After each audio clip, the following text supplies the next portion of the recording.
এয়া নলবাৰী জিলাৰ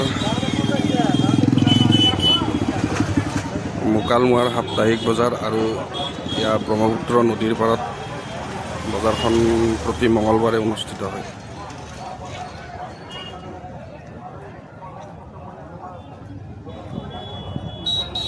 এইফালে এইখন ব্ৰহ্মপুত্ৰ, ইয়াৰ পৰা 500 মিটাৰ দূৰতে ব্ৰহ্মপুত্ৰখন আছে।